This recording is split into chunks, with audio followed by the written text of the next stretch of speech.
and welcome to St Catherine's Head Talks. Last week we looked at the tools of mindfulness and breathing to help us feel calmer and manage panic or anxiety. Today we're going to look at what we can do to take control of our thoughts. Imagine that our mind is like an untrained puppy. Left to its own devices, it will run where it shouldn't, chew things it shouldn't, make a mess of things, etc. You get the picture, especially if you've ever had a new puppy. A new puppy needs training, steering away from danger, and to be given boundaries to keep it safe. It's the same with our minds. At the stage you're already at in life, you have done amazingly well to train your brain to learn new things, concentrate on listening, understanding, and following instructions. This is good news and means we can also train our thinking around anxiety. Like we would put a new puppy on a lead, we need to do the same with our brain. Without this, our brain may run over to the negative thoughts and worst scenario in a situation we might find ourselves in. We need to take control of our thinking. The Bible says that we should take every thought captive.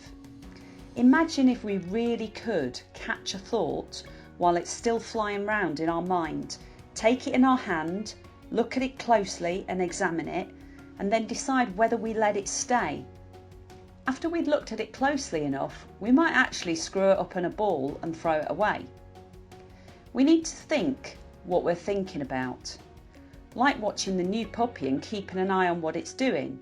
When our thinking reaches dangerous territory, pull that lead back in.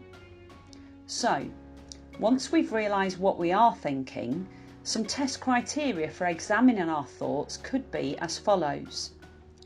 Is this true? What is the evidence against this thought?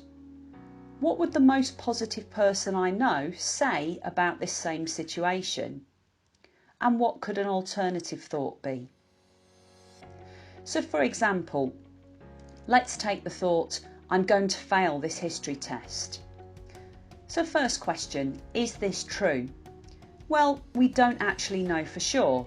It's possible, but it's also possible we may pass. It depends on how much revision we've done. Secondly, what's the evidence against this thought? Well, you might be able to reason, I have done some revision and I can remember facts about the Second World War and so on. Thirdly, what would the most positive person I know say about this same situation? They might say, you've worked really hard, you've done lots of revision, you just need to go and do what you can. Worry won't actually achieve anything positive here for you. And then, what could an alternative thought be? So you might think instead, I am worried I'm going to fail this history test. However, I have done some revision over the past few evenings since we were set the homework, so I'm just going to give it my best shot. I can't do more than that. Once we've reframed our thought, another really helpful question is, what's the worst that could happen? Often the worst that could happen is not as bad as we might fear. The fear freezes us, so we don't actually think clearly beyond the worry. This can often take the power out of the fear.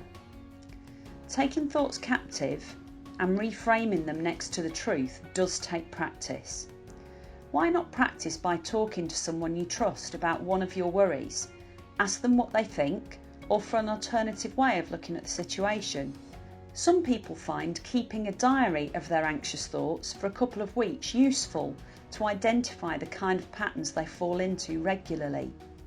If you Google the term CBT thought record and search on images, you'll find some useful template sheets for tracking your thinking. Or you could use the same search term to find apps that do a similar job. Take care and remember, we can learn to manage our mental health. Goodbye.